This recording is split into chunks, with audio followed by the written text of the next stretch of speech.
सेवा सेवा सेवा।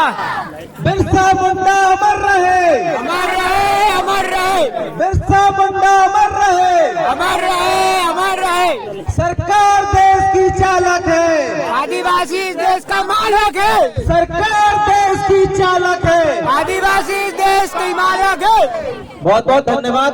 सर्वप्रथम पुरखा शक्ति के चरणों में नतमस्तक होकर सेवा जोहार करूंगा और यहाँ पर विराजमान मंच से सभी अतिथियों का भी मैं सेवा जोहार प्रार्थना करूंगा और यहाँ पर विराजमान मेरे पुरखा शक्ति, नारी शक्ति, युवा शक्ति, माता शक्ति आप सभी के चरणों में करूंगा। तुम लाख नफरत फैलाओ जमाने में, तुम लाख नफरत फैलाओ जमाने में, हम भी रात दिन एक कर देंगे आदिवासियों में एकता लाने में, हम भी रात दिन एक कर देंगे आदिवासियों में एकता लाने में। साथियों, आज इस आदिवासी समाज की सबसे बड़ी विडंबना यह है कि आदिवासी समाज का नेतृत्वहीन समाज हो गया है। आज आदिवासी समाज नेतृत्वहीन समाज हो चुका है और यहाँ की सुप्रीम कोर्ट कहती है कि आदिवासी इस देश का मालिक। यहाँ की सुप्रीम कोर्ट कहती है कि आदिवासी इस देश का मालिक है, यह देश आदिवासियों का है, यह देश आदिवासियों का, तो इनके साथ अन्याय क्यों होता है? इस चीज में भी एक प्रश्न उठना चाहिए कि लगातार हम देखते आ रहे हैं, लगातार हम सुनते आ रहे हैं कि आदिवासियों के साथ ही ज्यादा अन्याय होता है। आज आदिवासियों के साथ अन्याय होने का कारण सिर्फ इतना है कि वह अपने पुरखों की पुश्तैनी व्यवस्था से भटक चुके हैं। आज आदिवासी समाज अपने पुरखों की पुश्तैनी व्यवस्था से भटक चुका है, इसलिए आज आदिवासी समाज के साथ अन्याय अत्याचार होना जरूरी हो गया। आज मैंने देखा हूँ कई मंचों के माध्यम से हमारे लोग बड़े बड़े बातें करते हैं, हमारे लोग बड़ी बड़ी बातें करके कहते हैं कि संस्कृति को जिंदा रखना पड़ेगा, जल जंगल जमीन को जिंदा रखना पड़ेगा। मैं आप सभी से पूछना चाहूंगा साथियों, जो समाज आज आखिरी स्टेज पे है, जो समाज पूरे भारत में मात्र 8% है, आपको समाज जिंदा रखना है कि संस्कृति जिंदा रखना है? समाज जिंदा रखना है। आदिवासी समाज जिंदा रहेगा तो आपकी संस्कृति को अपना लेगा, आपके जल जंगल जमीन को बचा लेगा। अगर आपका समाज मर गया तो आपकी संस्कृति को अपनाएगा कौन? आपके जल जंगल जमीन को बचाएगा कौन? यह आपको सोचना पड़ेगा साथियों। आज आदिवासी समाज के युवाओं को मैंने देखा हूं लगातार शिक्षा से भटक चुके हैं। आज आदिवासी समाज को जो एजुकेशन मिलना था, जो शिक्षा मिलनी थी, वो क्या मिल पा रही है? नहीं मिल पा रहा। जिस समाज के पास हाई लेवल का एजुकेशन नहीं होता है, उस समाज में अच्छे एम्प्लॉयमेंट नहीं होते हैं, और जिस समाज में अच्छे एम्प्लॉयमेंट नहीं होते हैं, उस समाज की आर्थिक स्थिति कमजोर होती है। और आपकी स्थिति देखिए, यहाँ की सुप्रीम कोर्ट आपको कहती है कि आप मालिक हो और आपकी स्थिति देखिए, आपको 1 रुपए देने की औकात नहीं है। ये स्थिति आदिवासी समाज की है। आज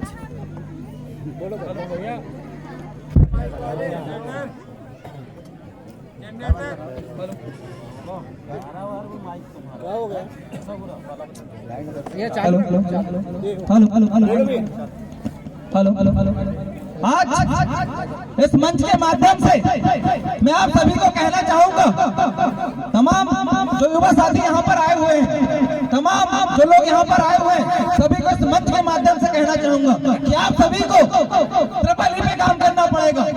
ट्रिपल ई मतलब एजुकेशन, एम्प्लॉयमेंट, इकोनॉमी पे काम करना पड़ेगा। और आपको क्या बचाना है ये भी आपको सोचना पड़ेगा। बहुत बढ़िया। आज आपको ट्रिपल टी बचाना होगा। ट्रिपल टी मतलब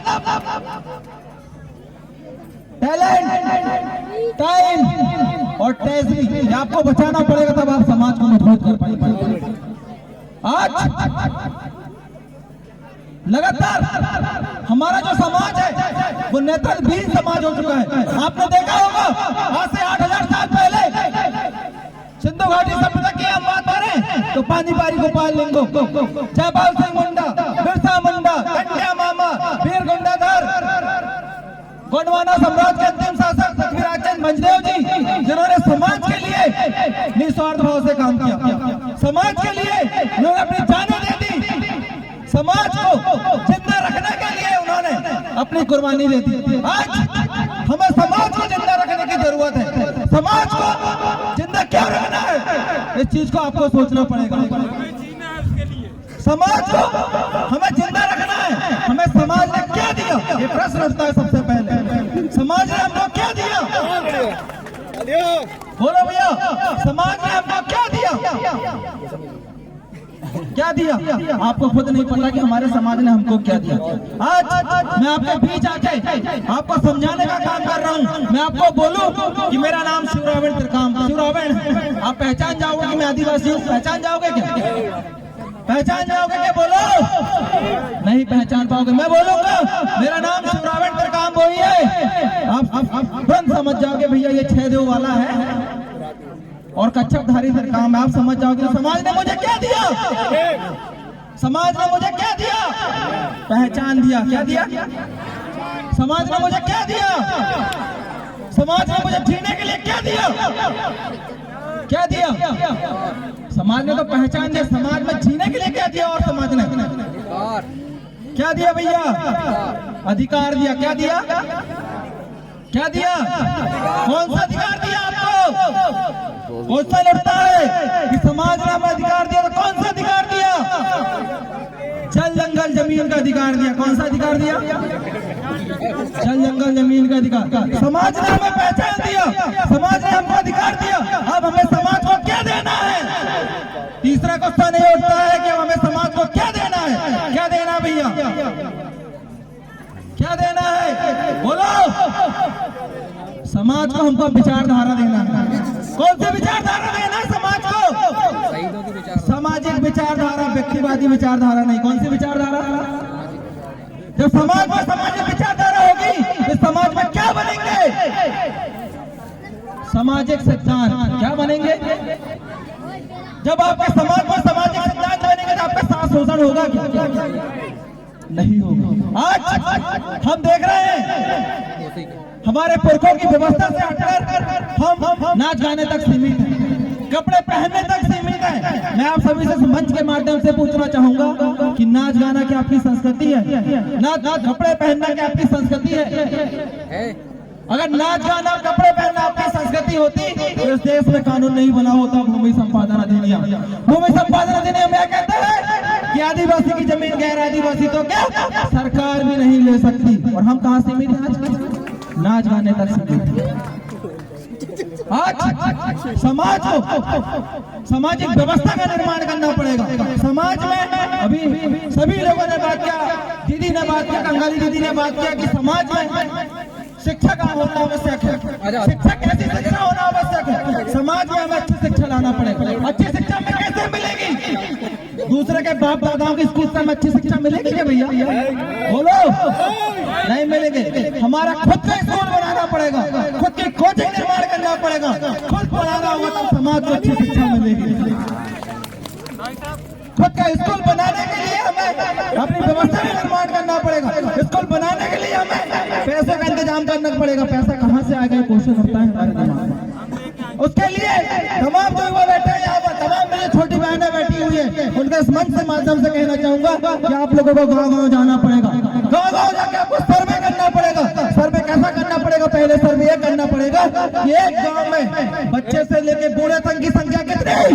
इस गाँव में बच्चे से लेके बूढ़े तक की संख्या कितनी भैया? एक मोटा हिसाब माने भैया 1500। दूसरा सर्वे आपको ये करना पड़ेगा कि इस गांव में शराब पीने वालों की संख्या कितनी। जब हमने दूसरा सर्वे किया तो उसमें हमको पता चला कि 1300 लोग हैं जो शराब पीते हैं। उसके बाद फिर हमें तीसरा सर्वे करना है। तीसरा सर्वे ये करना है कि एक दिन वो कितने रुपए की शराब पीता है। हमने जब तीसरा सर्वे किया तो हमको पता चला वो एक दिन में 100 रुपए की शराब पीता है। अब हमें उसका कैलकुलेशन करना पड़ेगा। 1300 गुणे 100 करो कितना होगा? 1300 गुणे 100 करो कितना होगा?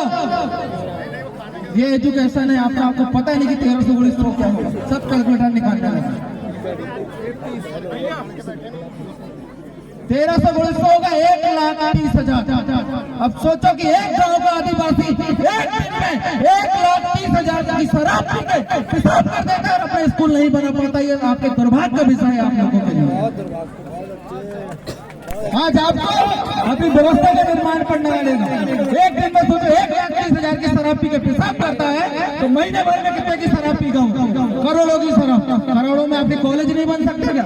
आपके स्कूल नहीं बन सकते क्या? आपके बच्चों को अच्छा एजुकेशन नहीं मिल सकता क्या? बिल्कुल मिलेगा। इस चीज को आपको समझना पड़ेगा। पुरखों की पुश्तैनी व्यवस्था के आधार पर आपको जिंदा रखना पड़ेगा। अगर आज आपने व्यवस्था का निर्माण नहीं किया तो आज देख लो पाकिस्तान की हालत क्या है। पाकिस्तान आज खाने दाने का मोहताज है, कपड़े लत्ते के लिए मोहताज है, सोने खाने के लिए मोहताज है। वही कंडीशन आज से 5 साल बाद आप लोगों की होगी। इसी मंच के माध्यम से बताऊंगा कि आपकी ये हालत होना है। अगर आपने व्यवस्था का निर्माण नहीं किया तो आपकी हालत होगी, आप सब मारे जाओगे, हम तो मारे जाएंगे, साथ में आप भी मारे जाओगे। इस चीज को आपको समझना पड़ेगा। इन्हीं शब्दों के साथ मैं अपनी वाणी को यहीं विराम देता हूँ और कुछ चंद लाइनें आपको बीच प्रस्तुत करूंगा। न मुस्कुराने को जी चाहता है, न आंसू बहाने को जी चाहता है। न मुस्कुराने को जी चाहता है, न आंसू बहाने को जी चाहता है।